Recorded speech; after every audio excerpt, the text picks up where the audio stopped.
Hello, this is Stephen Mason reporting for investigative reporter Linda Moulton Howe of Earth Files, and my message is this. I'm now at a beautiful, picturesque kind of village with the main road running through it, and this is called Burley-in-Wharfedale in West Yorkshire in the United Kingdom. We're almost in North Yorkshire, but not quite.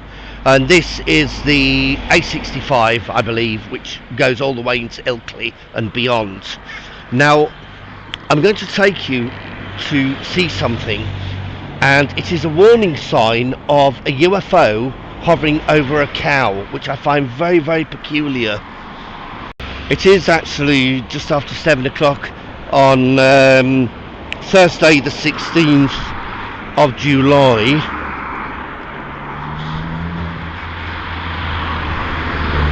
In the evening of Thursday the 16th of July, and the sign in question is, I think, somewhere around here, but it's often hard to see, but here we are. No one, it doesn't look to me like that's been stenciled on, but I could be wrong. And as you can see, someone's put something on there for new builds. These are all new houses around here, and flats and apartments.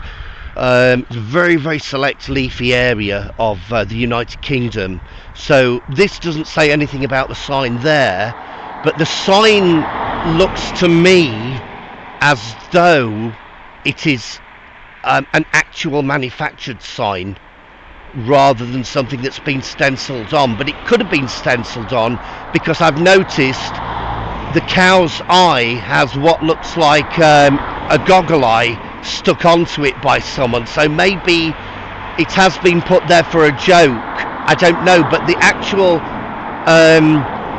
saucer above the cow does look genuine, as though it's not been stenciled on. But it could have been, I'm not sure. Once again, you've got a cow there with a little black dot in its eye, as if the black dot can move around. But the UFO that's been put up there, it looks like it's been all manufactured in, an engineering company or something. The place that manufactures these warning signs. So that's what I wanted to photograph, and I think we've looked at that for long enough now, and I'm going to start rolling on my bike. I'll just show you this bus stop. So this bus stop is not even, well, I don't think it's even 10 metres further on from the UFO sign over a cow. And you can see the 74 to Grassington goes here, the 864 to Malham, the 874 to Buckden, 875 to Hawes, the 962 to Ilkley, and then the X84 that runs from Leeds to Ilkley. So that is the bus stop here. And if I just look, I don't know whether I can turn round. It's a bit of a busy road, but that is looking up there. You can see people coming down, and I'm now going to get on my bike. How do? Yeah, not bad, thanks. And as you can see, Skipton is 12 miles away, Kendal is 59 miles away. And I'm going to go and turn around at this roundabout, I think.